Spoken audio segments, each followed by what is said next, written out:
আচ্ছা, তো নতুন অধ্যায়ের নাম হচ্ছে তরঙ্গ শব্দ। আসলে শব্দ এক ধরনের তরঙ্গ। তরঙ্গ যখনই বুঝে যাবে এই অধ্যায় শেষ। তরঙ্গটা কি যখন বুঝে যাবা তখন এই অধ্যায় আর কিছু বাকি থাকবে না। তো প্রথমে আমরা শব্দ যে একটা তরঙ্গ এটা দেখব। তিনটা টপিক মূলত। শব্দ যে তরঙ্গ সেটা দেখব। 2 নম্বর টপিকটা হচ্ছে মানে ইম্পর্টেন্ট টপিক আর কি, সাব টপিক আছে অনেক। 3 নম্বরে যে আমরা শব্দ করলে দূরে থেকে আবার আমাদের শব্দটা ফেরত আসে না, এটাকে আমরা বলি প্রতিধ্বনি।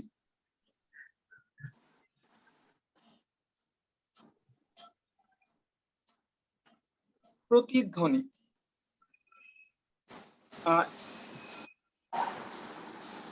এই প্রতিধ্বনি নিয়ে কিছু পড়াশোনা আছে।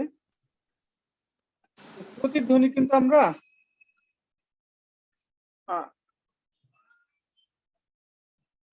সব সময় শুনতে পাই না, কিন্তু সব সময় তৈরি হয়। তোমার ঘরেও তৈরি হয়। আমি যখন এখন কথা বলতেছি, এই রুমটা যদি অনেক বড় হইতো তাহলে তুমি শুনতে পাইতা যে আবার আমার কথাটা ফিরে আসতেছে। স্যার আসসালামু আলাইকুম। ওয়ালাইকুম আসসালাম। এখন কি ফিরে আসতেছে না? আসলে এখনো ফিরে আসতেছে, কিন্তু আমরা শুনতে পাচ্ছি না। এটা আমাদের মানে কানের একটা লিমিটেশন আর কি। চোখের ক্ষেত্রে এরকম লিমিটেশন আছে, এই কারণে আমরা শুনতে পাই না আর কি। এটা নিয়ে আলোচনা আছে। তারপরে হচ্ছে আমরা জানি শব্দের বেগ এরকম 330 বা 32 যাই পড়ছো। শব্দের বেগ এরকম, বাতাসের শব্দের বেগ 330 বা 32 মিটার পার সেকেন্ড। তোমাদের বইতে কোনটা দেয়া আছে মনে নেই আমার। এটা আসলে তাপের সাথে সাথে, তাপমাত্রার সাথে সাথে পরিবর্তন হয়ে যায়, মানে শব্দের বেগ পরিবর্তনশীল। এই বিষয়টা আমরা দেখব। প্রথমটা শিখে ফেললে বাকিগুলো কোনো কিছুই না, খুবই সহজ। তো তোমাদের কিছু SW ছিল, কি পরে আসতে বলছিলাম বলো তো? বিভিন্ন প্রকারের গতি। আচ্ছা, বিভিন্ন প্রকারের গতি। আসলে এই অধ্যায়ের সবগুলো গতি আমাদের দরকার নাই, একটা মাত্র গতি দরকার। সেই গতিটাই আমি আপনি সরলস্পন্দন গতি পড়ে আসতে বলেছিলেন। আচ্ছা, যেটা গুরুত্বপূর্ণ, যেটা দরকার এই অধ্যায় সেটাই পড়তে বলছি। সেটা হচ্ছে সরল ছন্দিত গতি। তোমরা নাম দেখে মনে করার চেষ্টা করো, যেন সহজে বলতে পারো আমাকে। সরল ছন্দিত গতি, এটার অনেকগুলো নাম আছে। সরল ছন্দিত, অনেক সময় স্পন্দন বলে।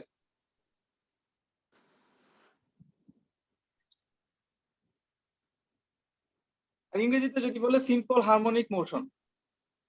বড় ক্লাসে পড়বা এইভাবে SHM এই আকারে পড়বা। আচ্ছা, কে কে করে আসছো দেখি তো সরল ছন্দিত গতি। আজকে আমরা সরল ছন্দিত গতি নিয়ে কথা বলবো। তরঙ্গে ঢুকার আগে এটা শেষ করা দরকার, নিশ্চিত হওয়া দরকার যে তোমরা সবাই সরল ছন্দিত গতি মাথায় নিয়ে আসছো। না হলে তরঙ্গ কিছুই বুঝবা না। ম্যাথ করে 100 পাওয়া যাবা, কিন্তু বুঝবা না আর কি।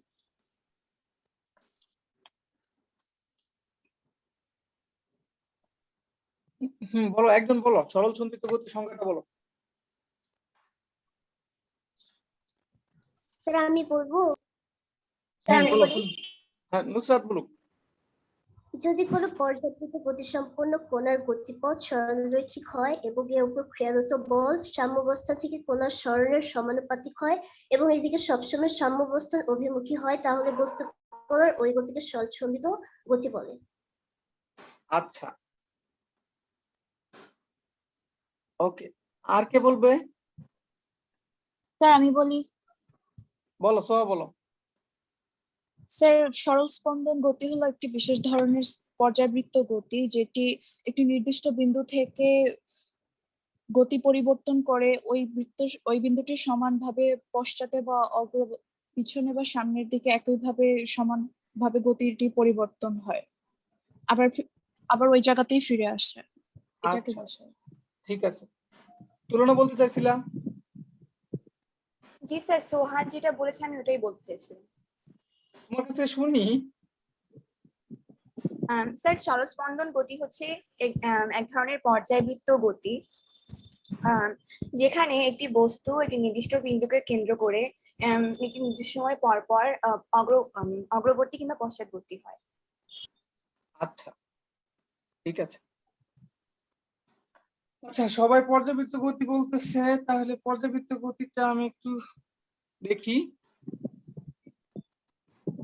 আমাদের আজকের উদ্দেশ্য সরল সন্ধিত গতি বা সরল সন্ধিত স্পন্দন সম্পর্কে একদম শিওর হয়ে যাওয়া। আমরা 5-6টা রাশি পড়ব। রাশি মানে কয়েকটা, যে যার কাছে মাপতে পারি তার রাশি মনে আছে সবার নিশ্চয়। 5-6টা রাশি সম্পর্কে শেষ পর্যন্ত শিখে তারপরে যাব। পর্যাবৃত্ত গতি, পর্যাবৃত্ত গতি, এখানে তোমাদের একটা কনফিউশন সবার কাজ করে। বৃত্ত মানে কিন্তু বৃত্ত না, এর ইংরেজিতে যদি দেখি ওইটা কিন্তু সার্কুলার না, সার্কুলার মোশন না। বৃত্ত মানে বৃত্ত না, এখানে সার্কুলার না, এখানে ইংরেজিটা হচ্ছে পিরিয়ডিক। হ্যাঁ, এটা খুব ভালো করে মনে রাখবা যে পর্যাবৃত্ত মানে বৃত্ত না, বৃত্ত হবে না তা না, হইতেও পারে, বৃত্ত হইতে হবে এমন কোনো কথা নাই। পিরিয়ডিক কিনা, পিরিয়ডিক বলতে পর্যাবৃত্ত গতি সংখ্যাটা কার কার মনে আছে? স্যার আমার স্যার বলো আমারও। নুসরাত, বলো। স্যার একটি নির্দিষ্ট যদি এমন হয় যে এর গতিপথে কোনো নির্দিষ্ট বিন্দুকে একটি নির্দিষ্ট সময় পর পর একই দিক হতে অতিক্রম করে তবে সে গতিকে পর্যাবৃত্ত গতি বলে। আচ্ছা, এবার সোহা বলবা, আমি কয়েকটা ছবি আঁকি, কোনটা পর্যাবৃত্ত গতি আর কোনটা পর্যাবৃত্ত গতি না সেটা বলবা।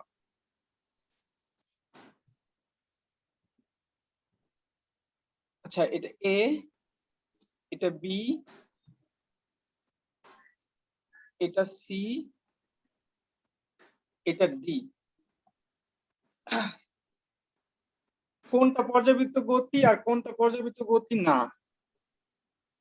স্যার ডি নাম্বারটা বাদে বাকি তিনটা এবিসি পর্যাবৃত্ত গতি। অন্যরা কি বলে? স্যার চারটাই তো পর্যাবৃত্ত গতি।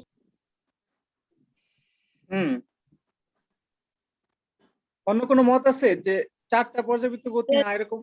হ্যাঁ, অথই বল। চারটাই পর্যাবৃত্ত গতি। আচ্ছা, তাহলে এবার কে বলতে পারবে যে ডি নাম্বারটা কেন পর্যাবৃত্ত গতি? স্যার আমি বলবো। হ্যাঁ, সোহা বলো।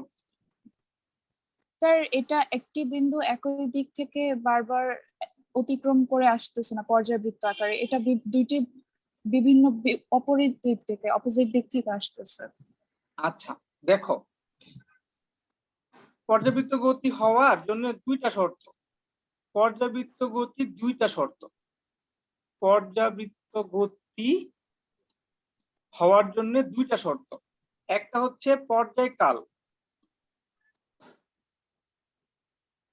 পর্যায়কাল মানে ঘুরে আসতে কতটা সময় লাগে আর কি, পুরো পথ ঘুরে আসতে যে সময়টা লাগে আর কি, এটাকে আমরা কি দিয়ে প্রকাশ করি? এটা একই হইতে হবে, মানে পুরো পথ যেরকমই হোক না কেন, বৃত্তাকার হোক, ত্রিভুজ হোক, আয়তাকার হোক, কোনো সমস্যা নাই। এখানে যদি একটা ত্রিভুজ দিতাম তোর সমস্যা নাই, ঠিক আছে? এটা দিলাম, এটাও সমস্যা না। পথের আকৃতি কোনো সমস্যা না। পর্যায়কালটা হচ্ছে 1 নাম্বার চাওয়া আমাদের, যে প্রত্যেকবার এই বৃত্ত ঘুরে আসুক, এই অনিয়মিত ঘুরে আসুক, এই উপবৃত্ত ঘুরে আসুক, এই ত্রিভুজ ঘুরে আসুক, প্রত্যেকবার পুরা পথ ঘুরে আসতে, মনে করো এই এক্স এক্স জায়গায় বারবার ঘুরে আসতে একই সময় লাগে। এই কন্ডিশন যদি ফুলফিল করে তাহলে ওই গতি পর্যাবৃত্ত হইতে পারে, এখনো নিশ্চিত না। আরেকটা কথা আছে, দুইটা শর্ত। দ্বিতীয় শর্ত হচ্ছে ওই যে বিন্দুটা এক্স বিন্দুটা, এই যে এক্স বিন্দুটা, এখানে যে কোনো একটা বিন্দু নিলে হবে, তুমি এখানে এখানে নিতে হবে এক্স এমন কোনো কথা নেই, এখানেও নিতে পারো, কোনো সমস্যা নাই। আমি একটা নিছি আর কি, এখানে এক্স নিছি। যে বিন্দুটার কথা কল্পনা করতেছ, এই বিন্দুটাকে প্রত্যেকবার একবার করলো আরেকবার করলো না এরকম না, প্রত্যেকবার একই দিক থেকে অতিক্রম করতে হবে, একই দিক থেকে অতিক্রম করতে হবে, অতিক্রম করতে হবে। আমি আবার দেখাচ্ছি, এই যে এটা তো সবচেয়ে সহজ, বি যেটা দেখো, মনে করো ডান দিক থেকে ঘুরে আসতেছে, এই যে আসলো আসলো আসলো, আবার এক্স কে এদিক বাম পাশ থেকে অতিক্রম করছে না, আবার যখন দ্বিতীয়বার ঘুরে আসবে এক্স কে আবার বাম পাশ থেকে অতিক্রম করবে। এটা যদি হয় আর প্রত্যেকবার ঘুরে এক্স পর্যন্ত আসতে যদি একই সময় লাগে, তাহলে এটা পর্যাবৃত্ত গতি। একবার একটু কম লাগলো সময়, আরেকবার একটু বেশি লাগলো, তাতে হবে না। আবার যদি এরকম ঘটে যে এক্স এর একবার ডান দিক থেকে গেল, আবার এক্স এর কাছে গিয়ে আবার উল্টা ঘুরে আসলো, এতেও পর্যাবৃত্ত হবে না। দুইটা কন্ডিশন নিশ্চয়ই সবাই বুঝে গেছো, যে এই যে সি ক্ষেত্রে, সি এর ক্ষেত্রে এক্স বিন্দুর এই ডান দিক থেকে রওনা হইলো, আবার বাম পাশ থেকে এক্স কে অতিক্রম করলো, আবার দ্বিতীয়বার আবার রওনা হইলো, এক্স কে আবার যদি বাম পাশ থেকে অতিক্রম করে, ওই বিন্দুটা, যে বিন্দুটা ঘুরতেছে সারাক্ষণ বা বস্তুটা ঘুরতেছে, তাহলে এই গতিকে পর্যাবৃত্ত বলা যাবে, তাছাড়া বলা যাবে না। পথ যেরকমই হোক, আঁকা বাঁকা হোক, সরল রেখা হোক, বৃত্ত হোক, ত্রিভুজ হোক, চতুর্ভুজ হোক, কোনো সমস্যা নেই, তাকে বলা যাবে পর্যাবৃত্ত গতি। পর্যাবৃত্ত গতির দুইটা শর্ত, পর্যায় কালে কি হইতে হবে, বারবার ওই একটা নির্দিষ্ট বিন্দুকে একই দিক থেকে অতিক্রম করতে হবে। আচ্ছা, শর্ত দুইটা আমি একজনের কাছ থেকে শুনবো। ফারিয়া বলো তো, শর্ত দুইটা কি পর্যাবৃত্ত গতির দুইটা শর্ত বলো।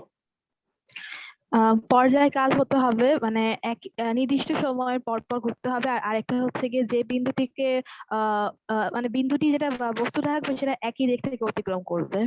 হ্যাঁ, যাত্রাপথের কোন একটা বিন্দুকে বারবার একই দিক থেকে অতিক্রম করতে হবে। আমি যেটা বলছি সেটাই না, অন্য আরো বিন্দু আছে, সবগুলোকেই একই দিক থেকে বারবার অতিক্রম করতে হবে। একবার ডান দিক থেকে, একবার ঘড়ি কাঁটার দিকে গেল, আবার ঘড়ি কাঁটার বিপরীত দিকে গেল, এটা হবে না। ওকে, এটা হচ্ছে পর্যাবৃত্ত গতি। এখন আমাদের আলোচনা কিন্তু, হ্যাঁ অথবা কিছু বলবা? স্যার ডি নাম্বারটা না পর্যাবৃত্ত গতির পাশাপাশি স্পন্দন গতিও হয়। হ্যাঁ, সেটা আমাদের আলোচনার বিষয়,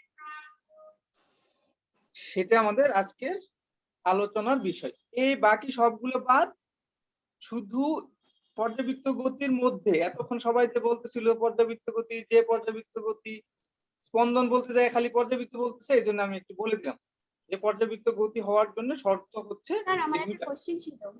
হ্যাঁ বলে ফেলো। স্যার পর্যাবৃত্ত গতিতে তো কোনো বস্তু একটা বিন্দুকে একই নির্দিষ্ট দিকে অতিক্রম করবে, তাহলে স্যার স্পন্দন গতিতে তো দুইটা ভিন্ন দিক থেকে অতিক্রম করে। আচ্ছা, ওইটাই দেখাবো আমি, এটা এই জন্য রেখে দিচ্ছি। আচ্ছা দেখো, আমাদের মনে করো এরকম বৃত্তপথে ঘুরতেছিল একটা বস্তু, এটা তো বোঝাই যাচ্ছে যে এই যে এক্স বিন্দুকে একই দিক থেকে বারবার অতিক্রম করবে। ওকে, এবার এই পথটাকে যদি একটু বাঁকা করে দেই আর একটু চ্যাপ্টা করে দিলাম, শর্ত ফুলফিল করতে পারবে কিন্তু, কারণ হচ্ছে যে যদি একই সময়ে ঘুরে আসে আর বাম পাশ থেকে ডান পাশে যায়, তাহলে পর্যাবৃত্ত গতি। ঠিক আছে, এটাকে যদি আরো চ্যাপ্টা করে দিই, আরো চ্যাপ্টা করে দিই, তখন কি হয়ে যাবে, ডি এর মতো হয়ে যাবে না? আস্তে আস্তে চ্যাপ্টা জি করতেছি, স্যার। হ্যাঁ স্যার। আস্তে আস্তে চ্যাপ্টা করতেছি। এখন এখন এটা কিভাবে পর্যাবৃত্ত গতি হইলো, এখন এটা তো সরল রেখা একদম, সেটা আমরা বলি। দেখো, এটা এ ধরি, এটা বি ধরি, বিতে কি হচ্ছিল, ডান দিকে যাচ্ছিল, তারপরে বাম দিকে আসতেছিল, ঠিক আছে? ডান দিকে যাওয়ার সময় আমরা এই এক্স বিন্দুটাকে ক্রস করছে বাম দিক থেকে, এটা বলতেছি।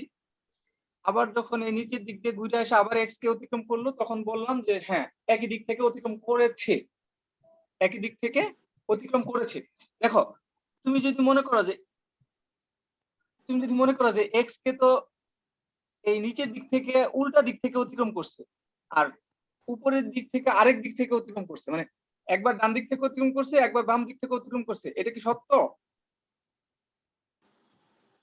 এক্স বিন্দুটা নিচে আরেকটা এক্স এর সমান্তরাল একটা বিন্দু আছে না, ওইটা তো একবার মনে হচ্ছে বাম দিক থেকে অতিক্রম করছে, আরেকবার মনে হচ্ছে ডান দিক থেকে অতিক্রম করছে, এরকম মনে হচ্ছে। বাস্তবে হচ্ছে আমরা এক্স বিন্দুটাকে তো অন্য জায়গায় নিয়েছি, এক্স বিন্দুটাকে এখানে নিয়েছি, এখানে নেই নাই। তোমার কাছে মনে হইতেই পারে যে উপরের দিক থেকে, তো উপরের যে এক্সটা এটাকে বাম দিক থেকে অতিক্রম করছে, নিচে যে এই যে বরাবর আরেকটা এক্স আছে এটাকে ডান দিক থেকে অতিক্রম করছে। এটা আসলে সত্য না, সত্য হচ্ছে আসলে বাম দিক থেকে অতিক্রম করছে। এখন এই সরল রেখার ক্ষেত্রে আসলে কি হবে? সরল রেখার ক্ষেত্রে যখন এই বাম দিক থেকে যাচ্ছে, এক্স বিন্দুটাকে অতিক্রম করতেছে, একটা বিন্দু বা একটা বস্তু অতিক্রম করতেছে, তো প্রথম যখন অতিক্রম করতেছে ওকে ঠিক আছে, তখন তার আমাদের কনফিউশন নাই। এখন আবার যখন ঘুরে আসতেছে তখন তোমার কাছে মনে হচ্ছে যে না, এবার তো উল্টা দিক থেকে অতিক্রম করতেছে। এটাই তো কোশ্চেন। Yes, sir. হ্যাঁ, স্যার। একটা বিন্দুকে একই দিক থেকে অতিক্রম করতে হবে, কিন্তু এখন তো উল্টা দিক থেকে অতিক্রম করতেছে। অ্যান্সার হচ্ছে এই যে উল্টা দিক থেকে অতিক্রম করতেছে, এটা হলো এই যে পুরা সাইকেল কমপ্লিট করতে যায় সে এই যে এখানে যেরকম উল্টা দিক থেকে অতিক্রম করছিল, এখানেও সে উল্টা দিক থেকে অতিক্রম করতেছে। কিন্তু কিছুক্ষণ পরে কিন্তু আবার সে, আমরা যেটা চাচ্ছিলাম যে বাম দিক থেকে অতিক্রম করবে, সে কিন্তু এটা করতেছে। পুরা রাস্তা কমপ্লিট করার জন্য তাকে উল্টা দিক থেকে অতিক্রম করতে হয়েছে। পুরা রাস্তা কমপ্লিট করার আগেই তো সে আবার ওই বিন্দুকে অতিক্রম করতে পারবে না। একবার গিয়ে এই পর্যন্ত ঘুরে এসে আবার যখন শুরু করবে তখন এটা দ্বিতীয় যে সাইকেলটা সেটা শুরু হয়েছে। এখান পর্যন্ত যখন আবার এই দিক থেকে ঘুরে আসছে এই পর্যন্ত, তখন তো দ্বিতীয় সাইকেল শুরুই হয় নাই। দ্বিতীয় সাইকেল শুরু হবে কখন? যখন এটাকে আবার অতিক্রম করে আবার ওই বিন্দুতে যাবে, আবার যখন ওইখানে যায় যখন ক্রস করবে তখন না দ্বিতীয় সাইকেল শুরু হবে, দ্বিতীয় চক্র শুরু হবে। তার আগে তো দ্বিতীয় চক্র শুরুই হয় নাই। এখানে যেরকম দ্বিতীয় চক্রের শুরুর আগে উল্টা দিক থেকে গেছিল, এখানেও কিন্তু এরকম মনে হচ্ছে যে উল্টা দিক থেকে গেছে, উল্টা দিক থেকে ওই বিন্দুকে অতিক্রম করছে। আসলে না, পূর্ণ চক্র সম্পন্ন করার পরে তারপরে ঘটনাটা কি করছে, একই দিক থেকে অতিক্রম করতেছে কিনা সেটা বিষয়। হ্যাঁ সোহা বলো। স্যার তার মানে কি, মানে এই বস্তুটার ঘূর্ণন পথটা স্পন্দন গতির কারণে অনেক সরু হওয়ায় তাই পর্যাবৃত্তীয় গতিটাকে সরল রেখা দেখাচ্ছে, অ্যাকচুয়ালি বৃত্তীয় পথটা ঘুরে আসতে। হ্যাঁ আচ্ছা, স্যার এখানে ডি তো একটি সরলরেখা, তার মানে কি সরলরেখাটা পর্যায়বৃত্ত গতি হয়?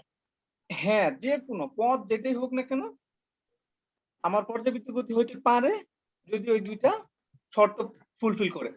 তো এখান থেকে এক্স থেকে শুরু করলো, মনে করো যাত্রা শুরু করলো, এই যাত্রা শুরু করলো, আমি এই বৃত্ত আকারে দেখাচ্ছি কিন্তু আসলে রেখা বরাবর যাচ্ছে। তারপরে কি এই বিন্দুতে যখন আসলো তখন একটা স্পন্দন সম্পন্ন হলো, আবার যখন যাওয়া শুরু করলো এখান থেকে তো আবার শুরু করবে, দ্বিতীয় স্পন্দন তো আবার এই এক্স থেকে শুরু হবে। তো এইখানে দেখো একই দিক থেকে কিন্তু বারবার শুরু করতেছে, বারবার একই দিক থেকে, এই যে এখান থেকে এক্স থেকে একই দিক থেকে ডান পাশেই বারবার যাচ্ছে।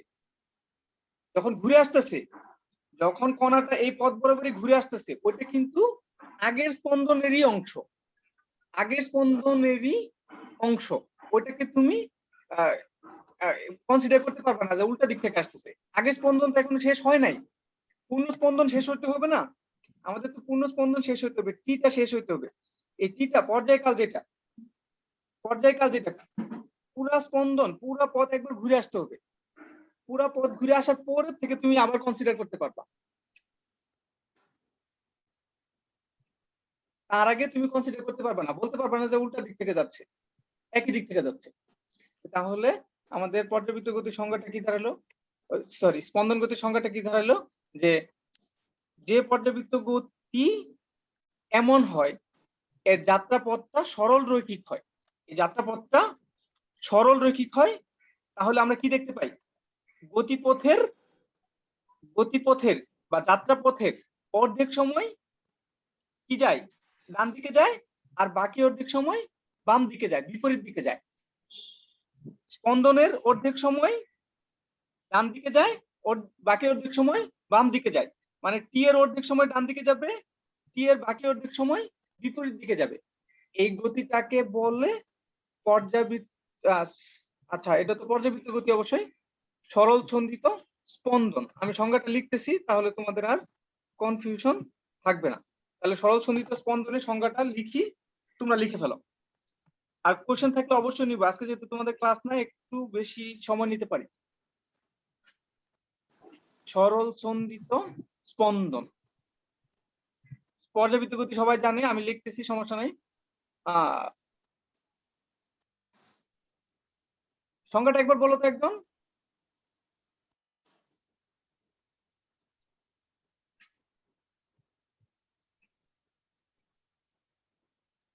সরল ছন্দিত স্পন্দনের সংজ্ঞাটা বলো। সোহার কথা শোনা যাচ্ছে না, নুসরাত বলো। জি স্যার। সরল ছন্দিত স্পন্দনের সংজ্ঞাটা বলো, বা সরল ছন্দিত গতির সংজ্ঞাটা বলো। যদি কোনো পর্যাবৃত্ত গতিসম্পন্ন কণার গতিপথ সরল রৈখিক হয় এবং এর উপর ক্রিয়ারত বল সাম্যাবস্থা থেকে কণার সরণের সমানুপাতিক হয় এবং এর দিক সবসময় সাম্যাবস্থার অভিমুখী হয়, তাহলে বস্তু কণার ওই গতিকে সরলছন্দিত স্পন্দন গতি বলে। আচ্ছা, তাহলে আমি একটু সহজ করে লিখি যে পর্যাবৃত্ত গতি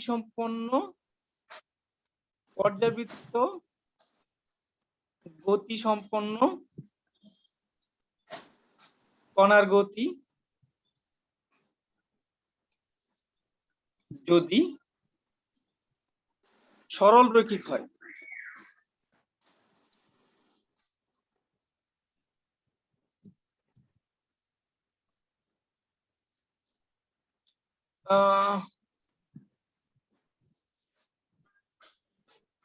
এই সহজ করে লিখি, তাহলে এর গতিকে, তাহলে একে সরল ছন্দিত স্পন্দন বলে।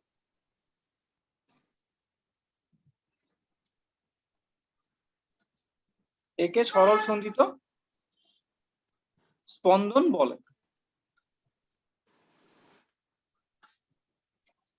তাহলে সমস্ত পর্যাবৃত্ত গতি থেকে শুধুমাত্র একটা পর্যাবৃত্ত গতি হচ্ছে স্পন্দন গতি অথবা সরল ছন্দিত গতি।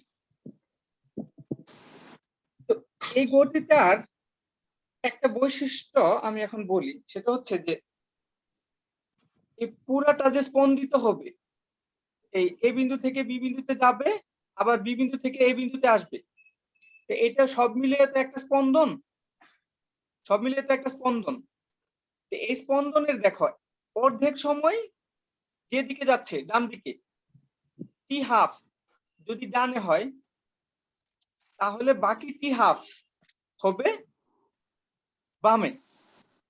তাহলে সরল ছন্দিত স্পন্দনের অর্ধেক সময় একদিকে স্পন্দিত হয়, বাকি অর্ধেক সময় বিপরীত দিকে স্পন্দিত হয়।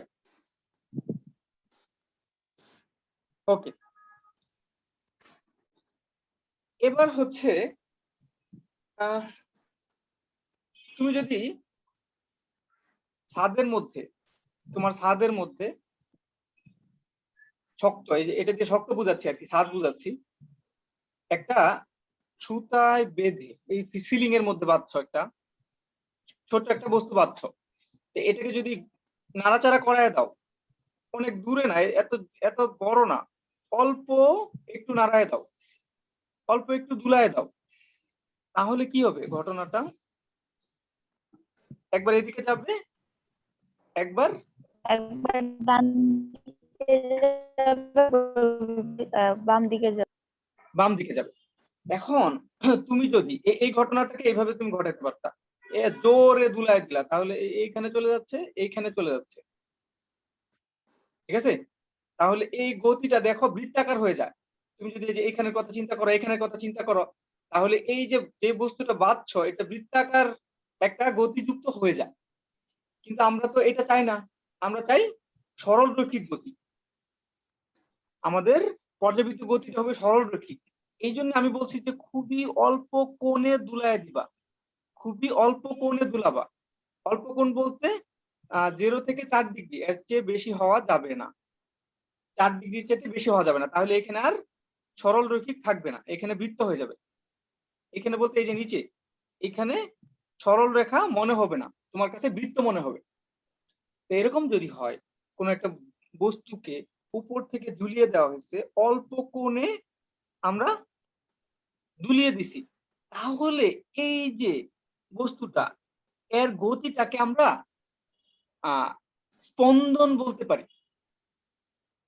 এর গতিটাকে আমরা স্পন্দন বলতে পারি, কারণ আমরা যখন পৃথিবীতে চলতে থাকি, পৃথিবী বৃত্তাকার আমরা নিশ্চিত করে জানি, তারপরেও আমরা অনুভব করি না। কারণ হচ্ছে যে বিশাল বড় বৃত্ত যখন আমরা কল্পনা করি, বিশাল বড় বৃত্ত, তুমি একটা বড় একটা বৃত্ত খাতে আঁকবা, ছোট একটা বৃত্ত খাতে আঁকবা, তারপরে একটু অংশ দুই হাতে চেপে ধরবা, মানে এর দুই পাশে এখানে একটা হাত দিয়ে চেপে ধরবা, এখানে একটা হাত দিয়ে চেপে ধরবা, তো তোমার কাছে এই মাঝের অংশটুকু সরল রেখা মনে হবে। মাঝের অংশটুকু সরল রেখা মনে হবে, বাস্তবে সরল রেখা না, সামান্য একটু তো বাঁকা আছেই।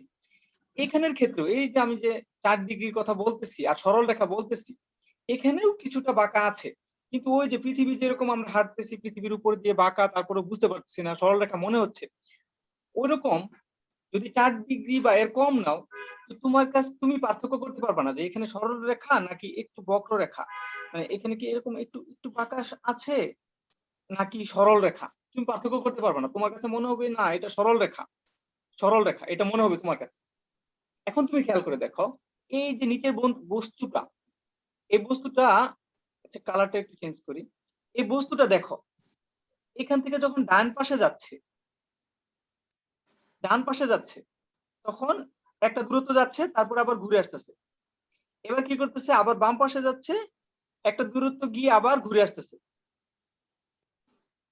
এই যে তার এক পাশে যাওয়া, তারপর আবার বিপরীত পাশে যাওয়া, মোটামুটি সরল রৈখিক একটা গতি। এই গতিটাকে আমরা কি পর্যাবৃত্ত গতির সাথে তুলনা করতে পারি না? জি স্যার। জি স্যার। পর্যাবৃত্ত গতির সাথে তুলনা করে ফেলতে পারি। দেখো পর্যাবৃত্ত গতির কয়েকটা শর্ত ছিল, সবই কিন্তু মেনটেন করে।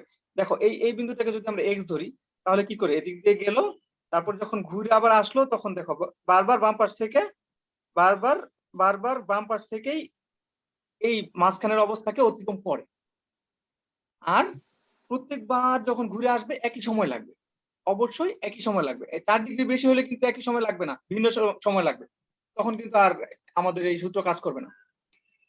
এই যে সরল, এই যে ঝুলানো একটা বস্তু ঝুলায় দিলাম, এটাকে বলে সরল দোলক, এটাকে বলে সরল দোলক। কোন একটা বস্তুকে এই দৃঢ় অবস্থান থেকে ঝুলিয়ে দিলে এটা যদি মুক্তভাবে দুলতে পারে, মুক্তভাবে দুলতে পারে, মানে এখানে ওয়াল নাই আর কি, ওয়ালে আটকে গেলে তার দুলবে না, মুক্তভাবে যদি দুলতে পারে, তাহলে ওই বস্তুটাকে, ওই সেটআপটাকে বলে সরল দোলক। কোন একটা বস্তুকে সুতার সাহায্যে শক্ত অবস্থান থেকে দুলিয়ে দিলে এটি যদি মুক্তভাবে এদিক সেদিক চলতে পারে বা দুলতে পারে, তখন তাকে বলে সরল দোলক। হ্যাঁ সোহা বলো। স্যার 0 ডিগ্রি থেকে 4 ডিগ্রি বেশি বেশি বলে হলে যদি আর আমরা আমাদের, ঘুরাই তাহলে তাহলে ওটা স্পন্দন বৃত্তাকার, থাকে না? তখন বৃত্তাকার হয়ে যাবে, তখন আর আমাদের সূত্রগুলো কাজ করবে না। 4 ডিগ্রির জন্য আমাদের সূত্রগুলো কাজ করবে, আমরা যত যত সূত্রের কথা বলবো সব 4 ডিগ্রির মধ্যেই কাজ করবে, তারপরে আর কাজ করবে না। মানে একদম সিম্পল করে যেটুকু করা যায় ওইটুকু আমরা করতেছি। ওকে, তাহলে এই যে বস্তুটাকে ঝুলায় দিছি, সরল দোলকটাকে ঝুলায় দিছি, সরল দোলকটাকে ঝুলায় দিছি, সরল দোলক এই বিন্দু থেকে এই বিন্দুতে গিয়ে আবার বিপরীত বিন্দুতে গিয়ে প্রাথমিক বিন্দুতে আসছে, যে সময় লাগে এটাকে বলে পর্যায়কাল, এটাকে বলে পর্যায়কাল। স্পন্দনরত বস্তু প্রাথমিক অবস্থা থেকে সম্পূর্ণ পথ ঘুরে এসে বা ঘুরে আসতে যে সময় লাগে তাকে বলে পর্যায়কাল। স্পন্দনরত বস্তু প্রাথমিক অবস্থা থেকে সম্পূর্ণ পথ ঘুরে আসতে যে সময় লাগে তাকে বলে পর্যায়কাল। তোমাদের বইতে আরো সুন্দর করে দেয়া আছে। ওকে, তাহলে একটা সংজ্ঞা শিখলাম। এখন মনে করো এখান থেকে এই পর্যন্ত গিয়ে এই পর্যন্ত আসলো, এইভাবে যদি একটি স্পন্দন সম্পন্ন করতে 18 সেকেন্ড সময় লাগে, তাহলে পর্যায়কাল কত?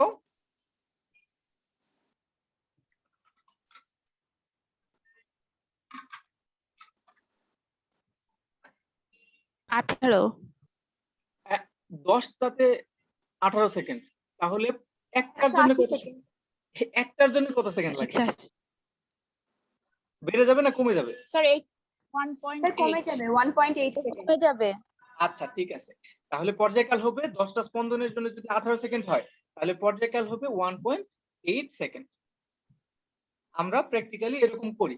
একটা স্পন্দনের সময় বের করতে মানে আমাদের অনেক শার্প হইতে হয়, ব্রেন অনেক শার্প হইতে হয়। আমাদের স্টপওয়াচ যে আছে, আমরা যদি 10টা স্পন্দন নেই তাহলে আমাদের হিসাবটা বেশি অ্যাকুরেট হয়, আমাদের ব্রেন অত শার্প না হলেও চলে। এই জন্য আমরা 10টা স্পন্দন নিয়ে হিসাবটা করি। প্র্যাকটিক্যালটা তোমাদের একটু বলে দিলাম আর কি। ওকে, তাহলে পর্যায়কাল আমরা এইভাবে হিসাব করে ফেলতে পারবো। স্পন্দন শুরু থেকে একটা স্পন্দন সম্পন্ন করতে যে সময়টা লাগে, এটা হলো একটা সংজ্ঞা পড়লাম। এবার আরেকটা সংজ্ঞা পড়ি। কোন একটা বিন্দু থেকে যাত্রা শুরু করে আবার ঘুরে ওই বিন্দুতে একই দিক থেকে ওই বিন্দুতে আসলে এই ঘটনাটাকে বলে পূর্ণ স্পন্দন। এই বিন্দু থেকে শুরু করলো যাত্রা, আবার ঘুরে এই বিন্দুতে আসলো, এই ঘটনাটাকে বলে পূর্ণ স্পন্দন। পূর্ণ স্পন্দন। স্পন্দনশীল বস্তু কণা যে অবস্থা থেকে যাত্রা শুরু করছে, পূর্ণ একটা পর্যায়কাল শেষে আবার ওই বিন্দুতে যদি আসে, তো এটাকে বলে পূর্ণ স্পন্দন। তোমাদের বইতে সুন্দর করে দেয়া আছে যে, আমি আবার বলি, এখান থেকে যাত্রা শুরু করলো, ঘুরে আবার ওই বিন্দুতে আসলো, ঘুরে আবার একই দিক থেকে ওই বিন্দুতে আসলো, একই দিক থেকে শুরু করে আবার ঘুরে ওই বিন্দুতে প্রথমবার যে আসে, এই ঘটনাটাকে বলে পূর্ণ স্পন্দন। মানে যখন একটা পর্যায়কালে যতটুকু ঘটনা ঘটে আর কি, স্পন্দনটা, এটাকে বলে পূর্ণ স্পন্দন। এবার একটা চমৎকার সংজ্ঞা পড়ি আমরা, এটা হচ্ছে কম্পাঙ্ক। তা আমরা দেখছিলাম কিছুক্ষণ আগে যে একটা পর্যায়কাল সম্পন্ন করতে 1.8 সেকেন্ড সময় লাগে। তো সবসময় কি 1.8 সেকেন্ড সময় লাগবে? বেশিও লাগতে পারে, কমও লাগতে পারে। তো এই জন্য আমাদের এই কম্পাঙ্ক রাশিটা দরকার। কম্পাঙ্ককে এফ দিয়ে প্রকাশ করা হয়। কম্পাঙ্কের সংজ্ঞাটা হইল, স্পন্দনশীল বস্তু 1 সেকেন্ডে যতগুলো স্পন্দন সম্পন্ন করে, 1 সেকেন্ডে যত পূর্ণ স্পন্দন সম্পন্ন করে, যত পূর্ণ স্পন্দন সম্পন্ন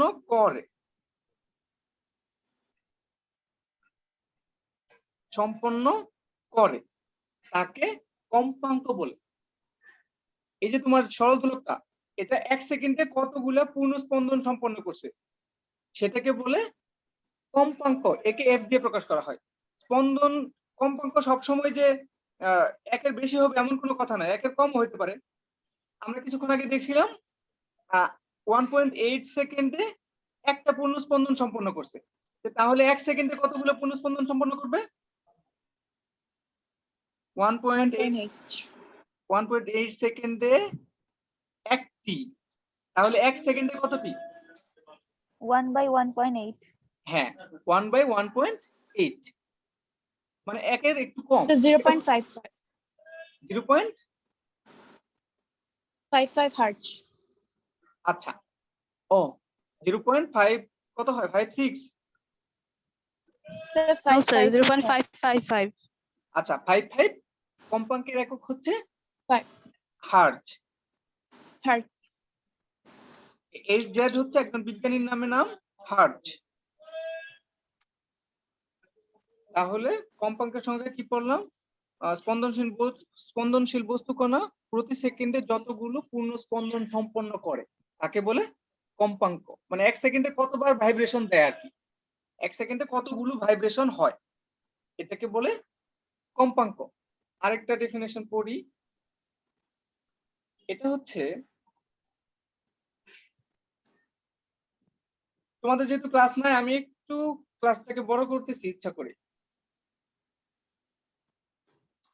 আমাদের দেখো এখানে আমরা যদি একটু হিসাব করি এখন, যে এই যে সরল দোলকটা এটা এত দূরে গেছে, মাঝামাঝি অবস্থান থেকে এত দূরে গেছে, এটা আমরা দেখতে পাচ্ছি। মাঝামাঝি অবস্থান থেকে বাম দিকে সর্বোচ্চ একটা দূরত্ব গেছে, ডান দিকে সর্বোচ্চ একটা দূরত্ব গেছে, একই, দুই দিকে একই দূরত্ব হয় সাধারণত। এই যে মাঝামাঝি অবস্থান থেকে সর্বোচ্চ যে দূরত্বটা, মাঝামাঝি অবস্থান থেকে সর্বোচ্চ যে দূরত্ব, একে বলে বিস্তার। একে বলে বিস্তার। স্পন্দনশীল বস্তু কণা সর্বোচ্চ যে দূরত্ব অতিক্রম করে, যে কোনো একদিকে সর্বোচ্চ যে দূরত্ব অতিক্রম করে, একে বলে বিস্তার।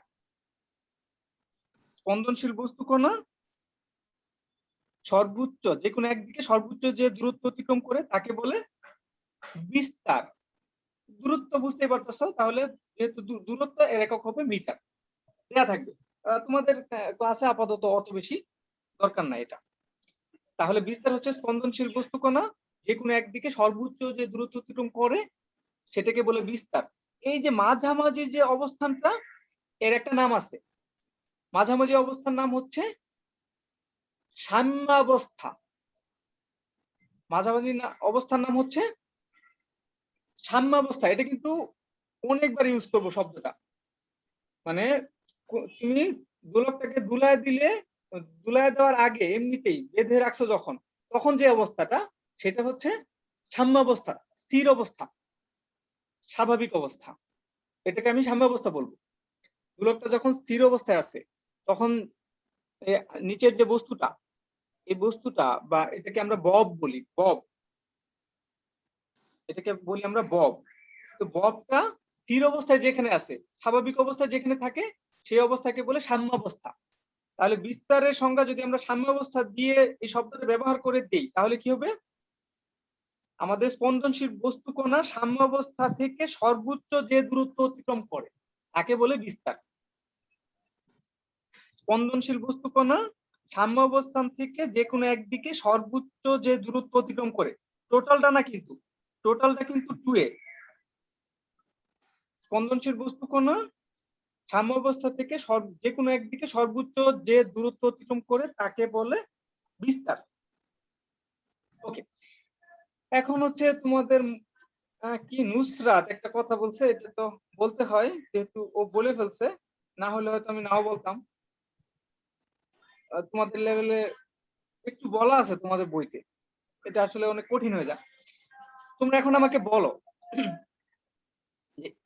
এই যে একদিকে টেনে ছেড়ে দিলাম কোন একটা বস্তুকে, এই সরল দোলকের এই ববটাকে যে কোনো একদিকে টেনে ছেড়ে দিলাম, দুলতেছে, তাই না? কতক্ষণ এটা কি সারা জীবন ধরে দুলতে থাকবে নাকি থেমে যাবে? স্যার থেমে যাবে। থেমে যাবে। থেমে যাবে। থেমে থেমে কি এখানে চলে যাবে, না এখানে চলে যাবে, নাকি এ বি সি, কোথায় কোথায় যাবে? থেমে কোথায় যাবে? বি। Sir B. বিতে। বিতে। ওই যে সাম্যাবস্থা যেটা, সাম্যাবস্থায় ফিরে যাবে। হ্যাঁ সাম্যাবস্থায় ফিরে যাবে। যে কোনো আন্দোলন বা যে কোনো ডিস্টারবেন্স বলতে পারো তুমি। আন্দোলন সম্পর্কে তোমরা জানো, আমার ছোট ভাইরা ওয়ানে জিজ্ঞাসা করছিলাম, সে বলে দিছিল আমাকে, আমি অবাক হয়ে গেছিলাম, আন্দোলনের সংজ্ঞা বলে দিছে। যে কোনো নড়াচড়া আর কি, ও খুব সুন্দর করে বলছিল, যে কোনো নড়াচড়া এটা কেউ মেনে নেয় না, সবাই সবাই শান্ত থাকতে চায়, সাম্যাবস্থা থাকতে চায়। সাম্যাবস্থায় যে ফিরে যাবে, এটা কেন ফিরে যাবে? বি অবস্থানে ফিরে যাবে, ঠিকই বলছো সবাই। কেন ফিরে যাবে? এটা শুরু হয়েছিল সেই অবস্থা থেকে।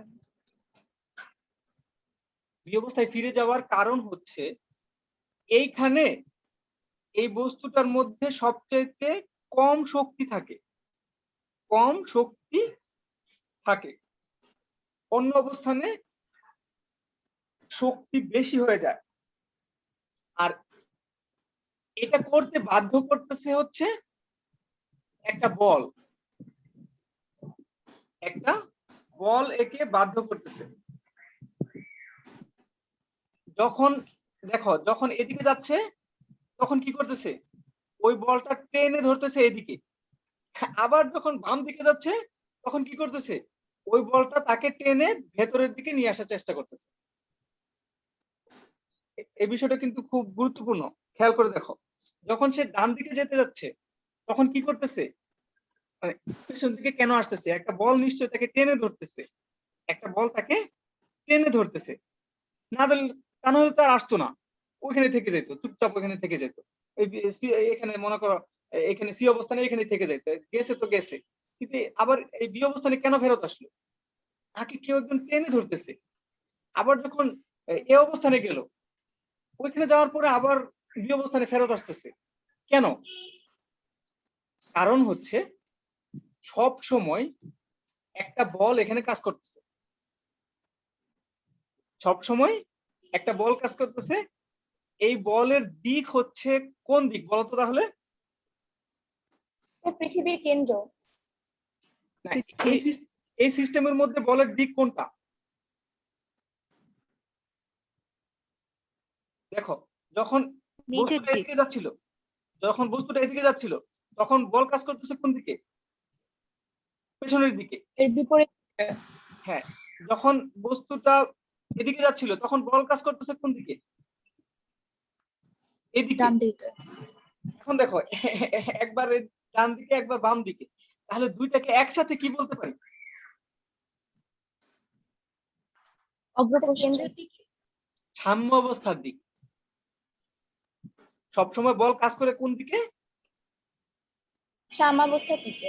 সাম্য অবস্থার দিকে, মানে তাকে থামাইতে চায়। সাম্য অবস্থার দিকে বল কাজ করার মানে কি? এই যে আমরা ডিস্টারবেন্স দিচ্ছি, আন্দোলিত করছি, এটাকে সে মেনে নিতে পারতেছে না, সাম্য অবস্থার দিকে বারবার টানতেছে, বারবার টানতেছে, থামাই দিতে চাচ্ছে। এই যে বলটা কাজ করতেছে আর আমাদের স্মরণ হচ্ছে না, এদিকে একবার ডান দিকে চলে যাচ্ছে, একবার বাম দিকে চলে যাচ্ছে।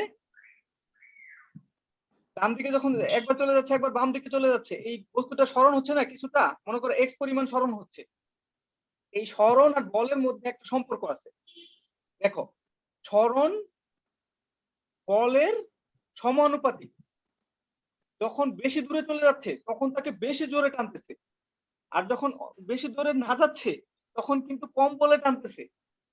তুমি খেয়াল করে দেখো, তুমি যদি এই এক্সপেরিমেন্টটা করতে পারো তাহলে দেখবা, তুমি যদি দূরে নিয়ে যাও, এই বস্তুটাকে যদি বেশি দূরে নিয়ে যাও তাহলে দেখবা বেশি টান খাচ্ছে, এখানে বেশি বল ক্রিয়া করতেছে। তার মানে হচ্ছে আমাদের বলটা স্মরণ যত বেশি হয় বলের পরিমাণ, টানের পরিমাণ তত বেশি হয়, তাকে বেশি জোরে টান দিয়ে সাম্যাবস্থায় নিয়ে আসার চেষ্টা করে। আমাদের স্মরণটা এক্সটা, এই যে এদিকে যে স্মরণ এক্স পরিমাণ স্মরণ হচ্ছে, এই স্মরণটা এই বলের সমানুপাতিক কিন্তু বিপরীতমুখী। স্মরণ হচ্ছে ডান দিকে, বল প্রয়োগ হচ্ছে বাম দিকে।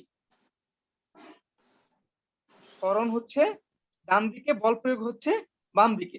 আবার এই সমীকরণটাকে আমরা এইভাবেও লিখতে পারি, ত্বরণ দিয়েও লিখতে পারি, যে স্মরণের বিপরীত দিকে ত্বরণ হচ্ছে, স্মরণের বিপরীত দিকে ত্বরণ হচ্ছে। আমাদের নুসরাত এই কথাটাই বলছে যে আমাদের সরল সন্ধিত স্পন্দন গতিটা এমন একটা গতি, যে গতিতে আমাদের বস্তুর স্মরণ ত্বরণের সমানুপাতিক, এই স্মরণ ত্বরণের সমানুপাতিক কিন্তু বিপরীতমুখী, স্মরণ ত্বরণের সমানুপাতিক কিন্তু বিপরীতমুখী। এরকম যদি কোনো সরল রৈখিক গতি থাকে তখন তাকে সরল সন্ধিত স্পন্দন বলে। এটা হলো গাণিতিক সংজ্ঞা। কোনো পর্যাবৃত্ত গতির ক্ষেত্রে যদি এরকম হয়, স্মরণ ত্বরণের সমানুপাতিক কিন্তু এই যে মাইনাস বলতেছে বিপরীতমুখী, তখন সেই গতিকে বলে সরল সন্ধিত গতি বা সরল সন্ধিত স্পন্দন। গাণিতিক সংজ্ঞা, এত বেশি দরকার নেই আপাতত, কিন্তু গাণিতিক ভাবে এটা তোমাদের বইতেও একটু বলা আছে, নুসরাত যেটা বলছে। আর আমরা যেটা শিখছি সরল রৈখিক, ওটাই এনাফ আমাদের জন্য। ঠিক আছে, আচ্ছা আমি একটু পড়া ধরে তারপরেই ছাড়বো, কারণ হচ্ছে যে আমরা তরঙ্গ আগামী দিন শুরু করব। এখন সরল সন্ধিত গতির যদি কেউ পর্যায়কাল, কম্পাঙ্ক, বিস্তার, পূর্ণ স্পন্দন এই কয়টা রাশি যদি সে না পারে তাহলে সে কিছুই বুঝলো না আজকের ক্লাসে। আমাকে বলবে এই 4টা সংখ্যা বলবে: পূর্ণস্পন্দন, পর্যায়কাল, কম্পাঙ্ক, বিস্তার। আমি একটু নাম ধরে জিজ্ঞাসা করব। আচ্ছা আমি দাঁড়াও, আমি রেকর্ডটা অফ করে দেই, লজ্জা পাও না, রেকর্ডে রাখতেছি না, হ্যাঁ, স্টপ করে দিলাম।